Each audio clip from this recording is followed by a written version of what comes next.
Hey guys, thanks for checking out the world of barbecue. My name is Jeff with Hallboy Barbecue, and that is old number one. This is the first smoker I ever owned, and it just so happened to be one I built. We call it old number one, and of course I burnt all this by hand and all this other stuff. Took a lot of time to make it cool. It's stainless steel.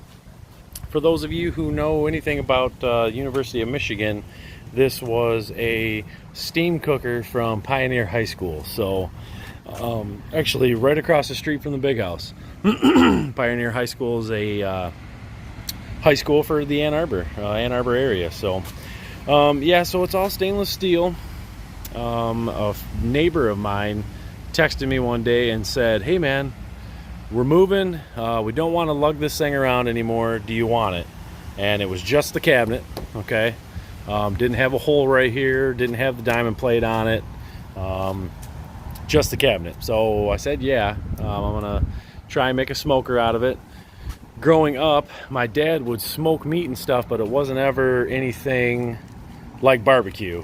He did jerky, you know, him and his buddies were all hunters and stuff, so they did jerky and some summer sausage, stuff like that. So that's the type of stuff they did. So anyways, I took it, and the first thing I did was put a charbroil firebox on the side of it, and ran just charcoal and some wood split, stuff like that. Kind of did a lot of experimenting with recipes, stuff like that. Ended up going with pellets, just because it's a lot easier. I would have flare-ups, all kinds of stuff inside the unit here, and actually flames would go up and mess up the ribs or whatever I was cooking, so, which obviously is my fault, but I was starting out, I had no idea what I was doing. So I got my feet wet with a stick burner and then slapped a pellet pooper on the side of it. This one is a Smoke Daddy Pellet Pro. Actually, I guess I might as well explain that I'm making this video because I'm selling it. So this is kind of a farewell video as well. Of course, we have the bigger Big D's stuff and everything like that. I mean, I don't know. I guess we've moved on from this. But this thing, man, I fired it up today. Number one, to show you guys what's up and down with it, and just to make sure that it's okay and ready to sell, which it is. It's running right now at 200 degrees. But the more I mess with it, man, the more I realize that I really like this thing. It's going to be tough to say goodbye. We've cooked contests with it. As you can see, there's some KCBS swag on there. Of course, we've got Barbecue Superstore on there. But I don't remember where those stickers came from, what town or whatever we were cooking in, but it's done some amateur backyard KCBS sanctioned stuff, so that's why it has it on there. But like I was telling you, anyways, let's get back to the unit here. That's 3-inch B vent, just with a wall, I don't know, discussion, whatever you call them things. Actually, you know what? That's a rain guard, I believe. So obviously that's kind of finishing it to the box there. But that's 3-inch B vent, and that's a rain cap. All this stuff comes off. It's actually hot right now, so I'm not going to mess with it too much. But all that stuff will come off. I used to put it in the back of an Explorer. This thing's really heavy. You'll see why here in a second. It's all insulated and everything. But I used to put it back in the back of an Explorer. So I would take this thing completely out, and it would just leave this. So I could put it on its back and push it right up against the seat in the Explorer. And my wife and I actually drove like 3.5 hours to Silver Lake, Michigan for a contest with it in the back of a Explorer. So pretty funny. Got some good memories for it, so, or with it. So obviously got some handles up here. This all came with it, of course. Nice to move it around. It's got a really low center of gravity for as tall as it is. It's about 5.5 feet tall to here, and then of course that's over 6 feet tall. So slam latch, really nice. Like I was telling you, it's a pellet pooper, so there you go. There's the old pellets pooping. Made a half-ass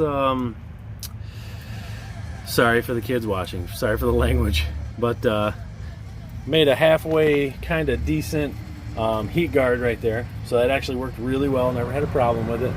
Got a few shelves that I made out of stainless steel racks, and you can put those anywhere you want to, obviously. And you can see right there, I'm trying to be quick about it, but you can see right here that it's insulated. So you've got right around 2-inch insulation around the entire thing, which makes it really awesome in the wintertime. You don't go through fuel a lot by any means. It's on casters, as you can see. And man, you just plug that guy into a wall or whatever, and it keeps it at 250. Easy peasy. It is kind of skinny. It's kind of funny looking at the Big D's compared to this one, because it's pretty skinny, but it's meant for like hotel pan size thing. So you can actually get, but it's long, of course, so you can get racks of ribs in there easy. And this was definitely our rib cooker for a long time, but she is sold as of right now. I just got off the phone with the guy.